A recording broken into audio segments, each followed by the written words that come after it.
are you doing today? I wanted to wish you first and foremost a happy Easter. If you, um, today's a day to, many of you will go to church and kind of do your service maybe different this year. Maybe it's a virtual, maybe you're watching it online, maybe you're just having breakfast with your family and doing it that way. Whatever it is, enjoy. Many of you will likely be doing the old Easter egg hunt, where you go ahead and you enjoy some family time, painting eggs and things of that nature. So make sure you enjoy that. Time with family is precious. Make some memories, all of that stuff. Where I wanted to go today is just again remind you that the good news has started. Um, I was very clear with you the last 3 or 4 weeks that we had a couple of bad weeks where negative news would dominate. We are now on the other side of that. I think the news again starts the good news starts, and it's still going to be dominated by bad news, but it's going to have a fighting chance now. And it's going to continually build. It will get to 50-50 at one point, and then the good news will start dwarfing the bad news. It's just the trend that we are on, and I'm encouraged by it. Some of the good news we're hearing is, there's actually going to be talk about how we could open the economy, right? There's going to be a task force created. We have the Texas governor saying he's going to issue an executive order. And we even have Dr. Fauci saying, yeah, it's possible parts of the economy could start opening in May. Now, none of these are tomorrow, right? We're still in early April. But this is the kind of news that starts the positive way. The tsunami of bad news is now retreating, and what we can have now is the positive news come back. Again, it will still feel bad. It's just now, instead of having 1 out of every 100 articles be positive, maybe now it's 1 out of every 40, and then it will be 1 out of every 20, and then 10, and then that way. So again, good news is on the way. Again, lots of stuff on a Sunday to kind of talk about, so we'll just go in order. Kind of top down. It's a lot of stuff. First and foremost, next week we are starting to get some earnings. Big banks are coming out. Chase, J.P. Morgan Chase, Wells Fargo, and the like. I think I remember State Street is out next week as well. It's really not going to be about Q1 because most of the bank's earnings were kind of baked in the cake, if you know what I mean. It's all going to be about what they talk about, what's happening in Q2. I honestly don't think the banks are going to say anything. I think they're going to just decide not to say it, and that's unfortunate. It's just going to keep us in the dark longer. But I could be wrong. It only takes one. It takes one of the banks, and maybe it's J.P. Morgan Chase. They've been ahead of these historically. Maybe they'll come out and just tell it how it is. Things I would want to hear is how many loans have been, asked to be forbeared. That would be good information. What is the late pay on their credit cards, right? These are just the kind of things that we would like to know. And, we'll see if Chase, Wells Fargo, State Street, any of those folks give us that. In addition to that, it's also pretty clear just going down that deflation is starting to rear its ugly head. All of you have heard us talk about oil, right? We've seen gas prices fall. But prices are falling in a lot of sectors because, frankly, we're not shopping, right? Clothing is down. There's even some pressure on rents coming down. Deflation is going to be a real topic for probably the rest of the year. And this is something we haven't dealt with in our country in a long time.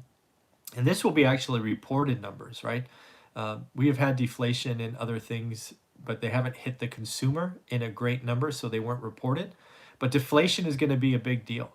And that is something that likely freaks out the Fed and the Treasury. So it's going to be interesting as we kind of turn back on the economy to realize we have a lot of supply chain to work out, right? We have a lot of finished goods already at retailers. And frankly, when the retailers open, we're going to be out of that season. So where does that inventory go? So it's going to be a problem. Another thing I noted is it looks like 65%, good morning, 65% of Americans believe the economy is getting worse.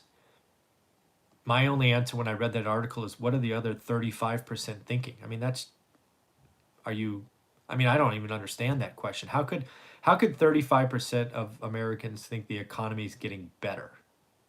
I mean, did we not understand the question? Uh, and just for comparison's sake, good morning, Daniel. 25% of folks thought the economy was getting worse a month ago, right? So, that was early March. I kind of get that number, right? We hadn't canceled the NBA. Tom Hanks hadn't announced that he caught it. So I get that number, but yeah, 65%. I mean, that just shows you how dumb some Americans are, frankly. Next up, J.P. Morgan Chase. This is a big deal, right? This is a real estate channel. J.P. Morgan Chase just raised mortgage standards for their for properties, for new purchases, and this is a big deal. This is going to impact lending, and this is going to impact prices. They've raised credit score from 620 to 700. 700 is a big deal.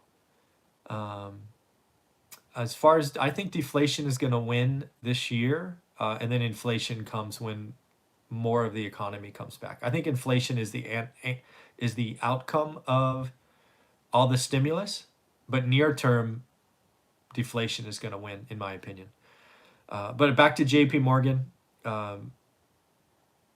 When you raise mortgage standards like they did, it just means less people qualify. JP Morgan can't come out and say, hey, I want to stop lending, because that's not how the system works. But what lenders do is they just raise standards to stop acquisitions. This is what happened to Fannie and Freddie in the multifamily sector. You guys have to pay attention. They instituted 18 months reserves, 12 months reserves, higher or lower LTVs, because they wanted to stop saying yes. They want to stop lending. They don't know what's going on, so they want to stop lending. JP Morgan Chase, as of Tuesday, is not going to make the same loans they made the last 6 months. They've raised credit scores or raised down payment because they frankly don't want to say yes. This is going to impact purchase price, transactions, all of these things. When you got to watch lenders. I mean, if you read my book, One Rental at a Time, you know that when lenders don't want to lend, they say no. So that's very interesting. Thanks for the data, Daniel. That's great data.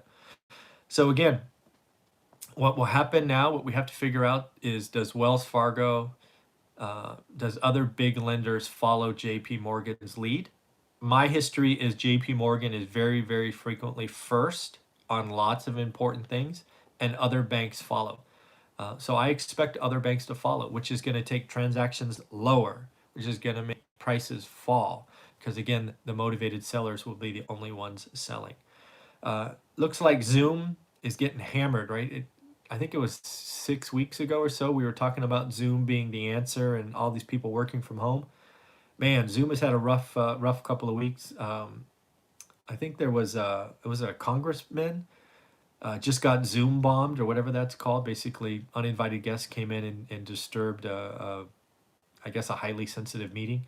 And all that negative press is going to have an impact on Zoom, I am guessing. You go from being the right answer to the wrong answer very quickly in this environment. Saw a number from National Association of Realtors that I just couldn't believe. I'm thinking whoever picked this number had to be drinking. They expected transaction volume to fall 10% in the near term. Are they kidding? What are they paying attention to? I'm guessing that in the near term, meaning the next 90 days, just to put a time frame on it, transaction volume is going to fall 30 to 40%, if not more. Right? We have huge metros under lockdown. Think New York City, for one, right? There's just huge swaths of the economy that are just not functioning on lockdown, and to think that transactions are going to fall 10%, that's just, I don't know if that's dumb or dishonest. It's one of those. Another thing I saw is it looks like alcohol delivery, given all the bars and whatnot are closed. There's an app called Drizzly, Never heard of it. DRIZLY. It is up as far as deliveries 537%. And also new orders are up 42%. So we are getting our drink on. That is for sure. Yeah, that's crazy. Next up is airlines. It looks like airlines are whining a little. They're not happy with the terms of their bailout. Well, as an American citizen, I'm not happy with the bailout either. If you want our help as taxpayers, I want us to have the same deal that Warren Buffett worked out with banks back in 2011. He basically worked out warrants, right, where he gave them $5 billion. What did I got? Yeah, and over the next couple of years, he profited 12 billion because he converted the loan to shares and sold the shares. That's what I want. I have no problem bailing out the airlines, but I don't want to call it a bailout. I want the federal government, who's the buyer of last resort, to buy an equity stake, use warrants, and then when it all comes back, I want the American people to profit. Simple. And if you don't want our help, go raise your own money, right? The debt market's working. We saw Carnival Cruise Line get $1 billion or whatever it is. So, you know, if you don't want our help, no problem. Move on. We'll deal with other challenges. Just saw Airbnb. Airbnb got $1 billion investment. That's crazy. But it's well needed, right? They got it. They have to get through this year. Their IPO plans are clearly not happening this year, probably not happening next year. But they need to adjust their business. So, yeah, we got to stop calling it a bailout. No joke. So Airbnb's got $1 billion. They've got to get through the next 18 months. They've got to change their business model from simply overnight stays to longer stays. I think you're going to see Airbnb evolve. It's not all going to be about short-term stays and vacation hotspots. Their hosts are getting smoked, right? There are large parts of our country and frankly the world that have been seeing price increases because people who wanted to run Airbnbs were buying, not locals. So yeah, it's there are whole markets that are going to have beautiful houses for sale because Airbnb hosts can't fund them. So, you know, if you're going to like Sedona, Arizona, or some beach communities, Caribbean, if you own a house in the Caribbean as an Airbnb, I've seen some scary numbers, like 50% drop for the next 2 years and people going there. So, scary. Looks like Mark Cuban has volunteered to negotiate on behalf of us with Boeing, right? He is very clear that Warren Buffett's model with warrants is the right answer for Boeing. And he has volunteered to negotiate. I still haven't seen anything from Warren Buffett other than he sold some Delta and Southwest stock. I personally think he's doing that because he wants to make a bigger play, not a smaller play, but we shall see. But I thought it was cute that Mark Cuban said, "Hey, I'll take my Shark Tank negotiation skills to Boeing and get us some stuff going." So, yes, this is the time to figure out subject to, no doubt. Yes, the FHA program is still there for low-income folks, Daniel, as you know. Next up, again, I guess closing out, we're starting to see some good news, some really, really good news. Again, this task force about the economy opening up is just the first step in a much longer process. We got Dr. Fauci admitting part of the economy can open in May. We have the Texas governor indicating that he's going to step up and do it.